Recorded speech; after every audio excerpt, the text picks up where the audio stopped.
This is James Corbett of CorbettReport.com.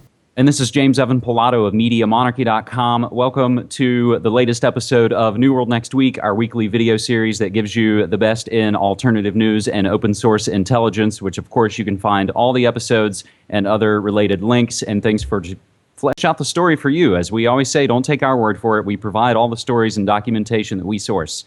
James, so very much to go over this week, and we'll begin by returning to the nuclear situation around the world, and we'll take it from allgov.com. U.S. unprepared for nuclear emergency.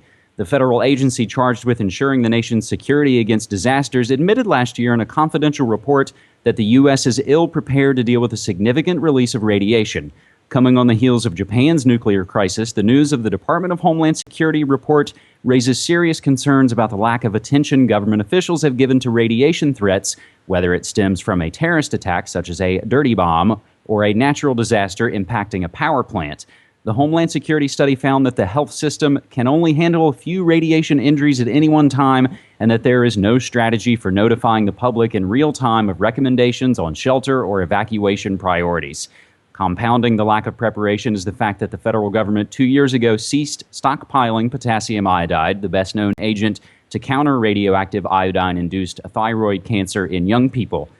Another report is also mentioned in this article, but I want to tie in some of the related updates that, again, kind of flesh this story out. But I will mention that we provide the link to this Homeland Security PDF for you. It's called DHS Strategy for Improving the National Response and Recovery from an Improvised Nuclear Device Attack. So, a related update from allgov.com. Nuke officials worry about plans despite public assurances. The Nuclear Regulatory Commission, the NRC, is not as confident as its public declarations would indicate about the survival of U.S. nuclear reactors against disasters like the kind happening in Japan. This conclusion was reached by the Union of Concerned Scientists, a government watchdog organization which obtained internal documents from the NRC through the FOIA. UCS officials pointed to commission emails and other records that purportedly showed technical staff questioning the effectiveness of key strategy and safety measures adopted for nuclear power plants. And the other related tie-in, James, and I'll throw it back to you. Associated Press poll says 25% are highly confident the U.S. government is prepared for widespread disaster. Well, there you go. Actually, I tend to think that they are prepared, because it seems to me like they're learning a lot from the Japanese situation. Like they're learning how to raise radioactivity level, safe recommended radioactivity levels seemingly arbitrarily. They're learning how to cover up and hide information from the public. They're learning how to obfuscate the real dangers of radiation. I mean, they're learning all sorts of things from this Japanese disaster, and I imagine that makes them more prepared for any crisis back home. But in all seriousness, no, of course, I think it would be naive to think that the government would be reacting much differently than the Japanese government or the Tokyo Electric Power Company is acting in Fukushima. And that's unfortunate, but I wouldn't expect anything different from the government. And on that note, I just had a chance to interview the director of the Public Employees for Environmental Responsibility at peer.org, who in April of 2010 was reporting on the EPA's moves to raise their policy action guidelines, their PAGs, about radiation levels. And even back then, there were internal disputes at the EPA among scientists who were saying that basically this was unsafe and that they were putting people at risk by raising these levels like this. And that was a year ago. So, and of course now we know they're continuing to try to get those PAGs moved up, as we talked about earlier on New World Next Week. So unfortunately, the crisis continues to unfold, and as you say, there's probably no chance that the U.S. government would really be able to react effectively in this type of disaster back home. Mm-hmm. And as the own elites say out of their own mouths, you know, they never let a crisis go to waste. And of course, it's all about problem, reaction, solution. James, let's now quickly move to our second story, and it'll be the first time we reference one of the newest sites in my growing media monarchy kingdom, and it's holyhexes.com, where I go over religion in society and occult and symbolism and some of those kind of related issues. But from Faith World, France starts ban on full face veil. France's ban on full face veils, a first in Europe, went into force Monday, April 11th, making anyone wearing the Muslim niqab or burqa in public liable to a fine of 150 euros or lessons in French citizenship. Mainstream Muslim groups, which had a 6-month grace period after the law was passed to explain it to their supporters, opted not to protest at its entry into force. We've already had our debate about the law, and now our position is clear. We respect French law 100%, said a spokesman for the French Council of the Muslim Faith. Police said they had detained 5 people, 2 men, 3 women, at the small protest in front of Notre Dame Cathedral. The protesters were held for identity checks because their demonstration has not been authorized, not because they were wearing forbidden clothing, a policeman told Reuters. It's so stupid what they've done with this law because now people will wear the full face veil not out of faith, but because they're looking for a confrontation, said Hagar Amir, a 27-year-old Muslim woman. France's 5 million strong Muslim minority is Western Europe's largest, but fewer than 2,000 women are believed to actually wear a full face veil. Many still oppose the law, however, on the grounds of the precedent that it sets. And 2 updates, one from The Guardian. First woman fined for wearing niqab, a woman 28 years old, stopped by police in a shopping center of Paris the day the ban came into effect on April 11th. And another update from Reuters, militants seek attacks on France over full veil ban. France's ban on the Muslim full-face veil has triggered calls on militant online forums for armed retaliation against the country, a U.S.-based terrorism monitoring service said on Wednesday. Some contributors to the messages seen on the password-protected, invitation-only militant chat rooms this week called on al-Qaeda's North African arm to deter France by staging armed attacks, the SITE, S-I-T-E, service said. James? Well, let me throw this one right back at you, James. What do you think about this story? This story is fascinating in that I believe we covered sometime last summer just the growing wave of anti-Muslim hysteria all across Europe and even into the Netherlands.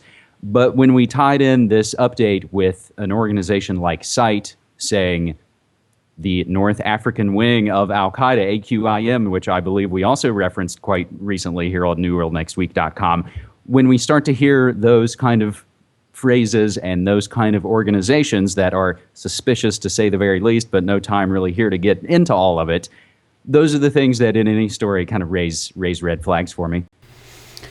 Absolutely agreed. And again, the things that were cited in that article, I think some of those comments were quite informative. Like the woman who was saying that basically this is just going to incite people to do this as a form of confrontation rather than as any type of religious thing. So my concern, of course, as always, is that once we cede any sort of authority or power to the government to tell us what we can and can't do, even if it means what we can and can't wear, then unfortunately that's a precedent that's been set and can't ever be taken back, or can only be taken back through a great struggle. So again, I'm just opposed to any type of government interference in things like this, and it doesn't mean that I'm necessarily for this type of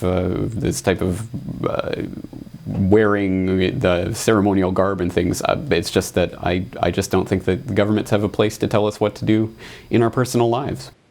Mm-hmm.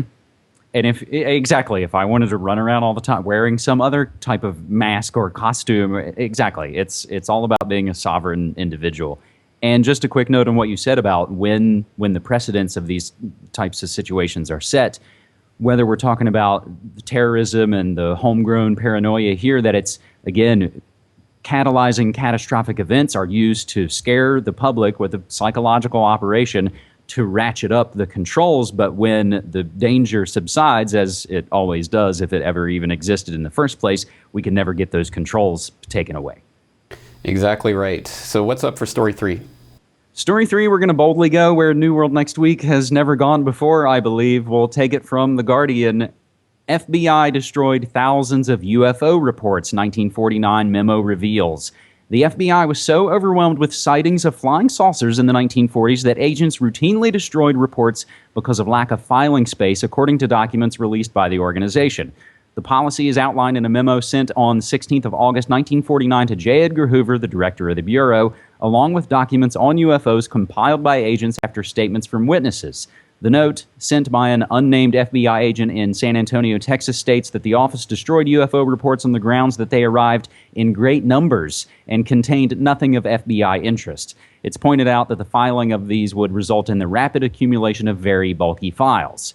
These documents are among a batch of papers related to UFO sightings that has been made available through the Vault, the FBI's online records database. In one intriguing note sent on March 22nd, 322, 1950, Special Agent Guy Hotel, head of the FBI's Washington field office, wrote to Hoover with information on 3 so-called flying saucers that witness claimed had crashed in New Mexico. James, this is, of course, referring to the Roswell incident.